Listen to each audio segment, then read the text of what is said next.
নিজের ইনকামের টাকা দিয়ে সংসারের জন্য ছোট ছোট কিছু স্বপ্ন পূর্ণ করলাম। তো কি কি কিনলাম না কিনলাম সবকিছুই আজকের ব্লগে আপনাদের সঙ্গে শেয়ার করব, আশা করি পাশে থাকবেন। সো হ্যালো এভরিওয়ান, আসসালামু আলাইকুম, welcome to my another blog. আপনারা সবাই কেমন আছেন? আমি আলহামদুলিল্লাহ অনেক বেশি ভালো আছি। তো গ্রাম থেকে আমি আসার সময় এইরকম একটা বোতলের মধ্যে করে কিন্তু চালের মধ্যে এরকম ডিম এনেছি, তাহলে কিন্তু ডিমগুলো অনেক সেফটি ভাবে আনা যায়। কিন্তু ভাগ্যক্রমে দেখেন কিছুটা ডিম ভেঙে গেছে। আসলে সকালবেলা যখন ডিম ভাজি করেছিলাম আপনাদের ভাইয়া তাড়াহুড়া করে ডিম বের করতে ধরে কিন্তু অন্য ডিমগুলো ফেটে ফেলেছিল। 2-3টা ডিমের মতন আর কি ফেটে গেছে। আসলে ছোট্ট একটা জায়গা আর কি কেটে তারপর ঢুকানো হয়েছিল ডিমগুলো, সেই জন্য আর কি আপনাদের ভাইয়া বের করতে ডিমগুলো ফেটে ফেলেছিল। যাই হোক, অন্য ডিমগুলো কিন্তু ভালো ছিল। তো এগুলো কিন্তু আমার আম্মু দিয়েছে। এগুলো হাঁসের ডিম, প্রায় 40 থেকে 50টা ডিমের মতন দিয়েছিল। যেহেতু শহরে কিন্তু ডিমের দাম অনেক বেশি, তো আমার আম্মু কিন্তু আসার সময় প্রতিবারই এরকম অনেকগুলো করে ডিম দিয়ে থাকে। তো আপনাদের ভাইয়া কিন্তু কয়েকদিন থেকে অনেক বেশি অসুস্থ গ্রাম থেকে আসার পরপরই। আসলে ওর কেন জানি কয়েকদিন থেকে আর কি পেট ব্যথা করে,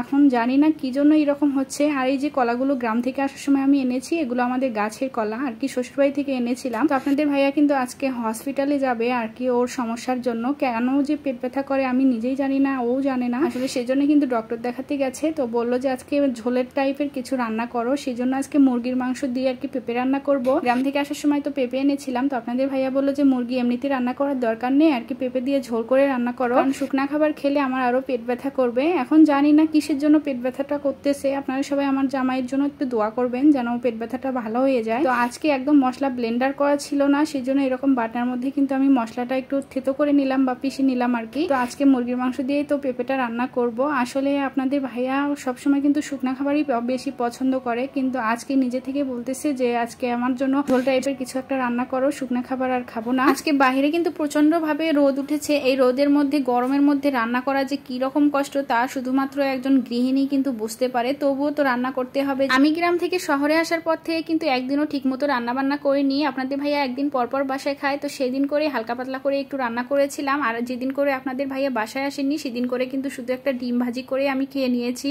আসলে এই গরমের মধ্যে কিন্তু খাওয়ার রুচিটা পর্যন্ত নষ্ট হয়ে গেছে। তো রান্না করতে করতে আমি একটু হাতে মেহেদি দিয়ে দিলাম, কারণ হচ্ছে গ্রামে একদম ঠিক মতো মেহেদি দিতে পারিনি। আর বাম হাতে তো সবসময় মেহেদি দেই আমি, কারণ বাম হাত দিয়ে ডান হাতে মেহেদি দিতে একদমই পারি না। আমি কিন্তু অতটা ভালো মেহেদি দিতে পারি না, তবু আর কি শখ জেগেছে, সেই জন্য হাতে একটু মেহেদি দিয়ে নিলাম। তো যাই হোক, মেহেদি দেওয়া শেষ করে আবার হচ্ছে মুরগির কাছে আসলাম, মানে মুরগি রান্না করতেছি তার কাছে আসলাম। এসে হচ্ছে পেঁপেগুলো এর মধ্যে দিয়ে দিলাম, কারণ পেঁপের সঙ্গে একসঙ্গে মুরগিটা কষাইলে অনেক বেশি মজা লাগবে তরকারিটা। তো গতকাল রাতে কিন্তু আমার ফেসবুকের পেমেন্টটা আমি তুলতে গেছিলাম। তো আসার পথে একটা রাইস কুকার আর একটা চার্জার ফ্যান কিনে এনেছি। নিজের ছোট্ট ছোট্ট স্বপ্নগুলো পূরণ করতেছি, কারণ হচ্ছে আমার একটা রাইস কুকার ছিল, সেটা কিছুদিন আগে নষ্ট হয়ে গেছে। তারপর কিনবো বলে কিন্তু কেনাই হয়নি। তো এবার হচ্ছে পেমেন্ট তোলার পরপরই আপনাদের ভাইয়াকে জোর করে দোকানে নিয়ে গেছি যে চলো একটা রাইস কুকার আজকে কিনতেই হবে। আর এই গরমে চার্জার ফ্যান না হলে কিন্তু একদমই চলতেইছে না। রাত করে তো গরমের জন্য আমি ঘুমাতেই পারি না ঠিক মতো। তো আপনাদের ভাইয়াকে জোর করে ধরে কিন্তু এই তো চার্জার ফ্যানটা কিনে এনেছি। আর চার্জার ফ্যানটা কিন্তু অনেক বেশি ভালো, আর অনেক ফোন পর্যন্ত কিন্তু চার্জ থাকে। তো রান্না করতে করতে আমার এত বেশি পিপাসা লাগতেছিল, আর আপনাদের ভাইয়াও বাসায় আসার সময় হয়ে গেছে,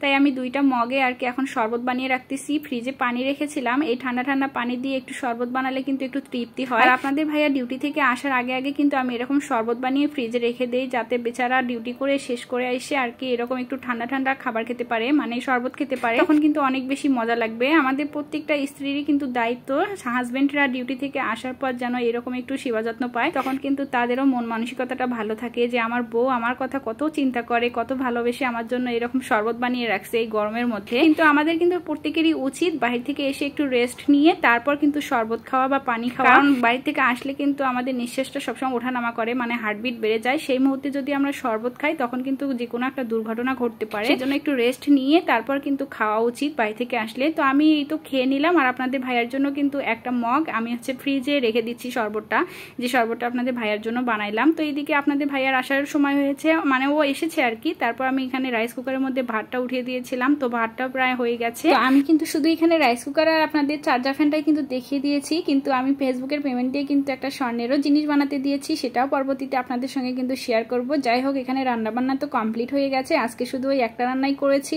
আর আপনাদের ভাইয়ার সঙ্গে এখন একসঙ্গে খেতে বসলাম দুপুরের খাবার। তো আজকের ভিডিওটা কেমন লাগলো অবশ্যই কমেন্ট করে জানাবেন, আর সবাই আমার পেজটিতে সাপোর্ট করে পাশে থাকবেন। আল্লাহ হাফেজ।